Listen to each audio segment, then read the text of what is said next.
योगीराज मुचकुंद की 50 बहनें थी, वह 50 के 50 सोब ऋषि को प्राप्त हो जाती हैं, उसको पति रूप में स्वीकार कर लेती हैं। एक दिन की बात, शोभ ऋषि नदी के अंदर स्नान कर रहे थे और उन्होंने जैसा करोगे संग वैसा चढ़ेगा रंग। ये देखो क्या हो रहा है, परिवार वाली मछली अपने बहुत सारे बच्चों के साथ किलोल कर रही थी, वो स्नान कर रहे थे ऋषि सोम, और कहते हैं उन्होंने उनका संग किया, देखा खेलते हुए माँ को और बच्चों को, मछली का संग करते ही मन में आया कि हम भी शादी करेंगे, हमारे भी बच्चे हो जाए, हम भी ऐसे ही बच्चों को लाड प्यार करेंगे। और वह मानधाता के पहुंच जाते हैं। मानधाता से जाकर कहा, भैया ऐसा है मेरे को शादी करना है, एक कन्यादान दे दो। अब उनको पता था सोब ऋषि बड़े ही क्रोधी हैं, अगर मना कर दिया तो श्राप दे डालेंगे। तो मानधाता बड़े विद्वान थे, उन्होंने कहा ठीक है, महाराज का भी मन रख देते हैं और हम क्यों मना करें, खुद कन्या ही मना कर दे तो अच्छी बात है।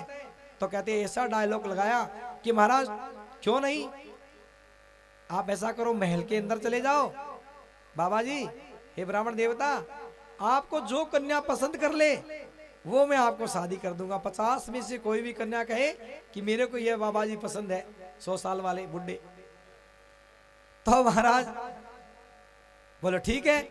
ब्राह्मण देवता जा रहे हैं और ऋषिवर जैसे ही गए, हड्डियां ऐसे मुड़ी हुई है, हाथ में डंडा लेकर के, और बीच में ध्यान में आया कि राजा ने ऐसे क्यों बोला कि जो पसंद कर ले वो मैं आपको दे दूंगा, इसका मतलब मैं बुढ़ा हो गया, तब ऐसे बोला है।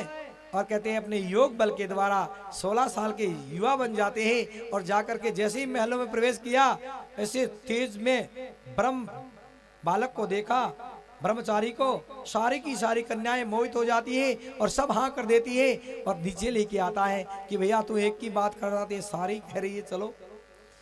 और सब 50 की 50 कन्याओं से कहते हैं सोब ऋषि की शादी हो जाती है। और अब उनके यहाँ वंश परंपरा में कहते हैं यहाँ परिवार बढ़ता है और बहुत दिन व्यतीत हो जाते हैं। उसके बाद विचार करते हैं सोब ऋषि कि क्या कैसा समय आ गया, मैं एक सन्यासी था, ब्राह्मण था, इतनी बड़ी तपस्या की, एक परिवार वाली मछली का संग किया तो मेरे इतना बड़ा परिवार हो गया, 50 पत्नियां, कितने बेटा।